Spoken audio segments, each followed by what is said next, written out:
ಸ್ನೇಹಿತರೆ, ಬ್ಯಾಂಕ್ ಖಾತೆಗಳಿಗೆ ಸಂಬಂಧಪಟ್ಟಂತೆ ದೇಶಾದ್ಯಂತ ಕೆಲವು ಹೊಸ ನಿಯಮವನ್ನ ಜಾರಿಗೆ ತರಲಾಗಿದೆ. ಯಾರು ಬ್ಯಾಂಕ್ ಖಾತೆಯಲ್ಲಿ ಶೂನ್ಯ ಬ್ಯಾಲೆನ್ಸ್ ಮೇಂಟೈನ್ ಮಾಡುತ್ತಾರೋ ಅವರಿಗೆ ಈ ನಿಯಮ ಅನ್ವಯವಾಗುತ್ತೆ. ಇನ್ನು ಮುಂದೆ ಶೂನ್ಯ ಬ್ಯಾಲೆನ್ಸ್ ಮೇಂಟೈನ್ ಮಾಡುವವರು ಕಡ್ಡಾಯವಾಗಿ ದಂಡವನ್ನ ಪಾವತಿ ಮಾಡಬೇಕು. ಹಾಗಾದ್ರೆ ಬ್ಯಾಂಕ್ ಖಾತೆ ಹೊಂದಿರುವವರಿಗೆ ಜಾರಿಗೆ ಬಂದಿರುವ ಹೊಸ ನಿಯಮ ಏನು ಅನ್ನೋದರ ಬಗ್ಗೆ ಸಂಪೂರ್ಣ ಮಾಹಿತಿಯನ್ನ ಈ ವಿಡಿಯೋದಲ್ಲಿ ನಾವು ನಿಮಗೆ ತಿಳಿಸಿಕೊಡ್ತೀವಿ.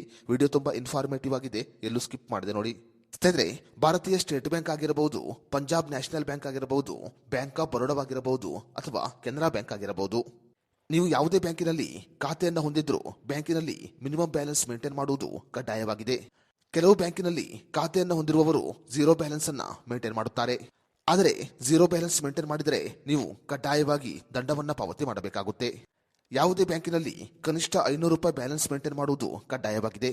500ಕ್ಕಿಂತ ಕಡಿಮೆ ಬ್ಯಾಲೆನ್ಸ್ ಅಥವಾ ಝೀರೋ ಬ್ಯಾಲೆನ್ಸ್ ಅನ್ನ ಮೇಂಟೈನ್ ಮಾಡಿದರೆ ನೀವು ಕಡ್ಡಾಯವಾಗಿ 1,000ದಿಂದ 10,000 ರೂಪಾಯಿವರೆಗೆ ದಂಡವನ್ನ ಪಾವತಿ ಮಾಡಬೇಕು.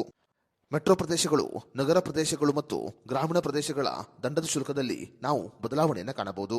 ಸ್ನೇಹಿತರೆ, ನೀವು ಯಾವುದೇ ಬ್ಯಾಂಕಿನಲ್ಲಿ ಖಾತೆಯನ್ನು ಹೊಂದಿದ್ರೂ ಆ ಬ್ಯಾಂಕಿನಲ್ಲಿ ಕನಿಷ್ಠ ಬ್ಯಾಲೆನ್ಸ್ ಮೇಂಟೈನ್ ಮಾಡುವುದು ಬಹಳ ಅಗತ್ಯವಾಗಿದೆ.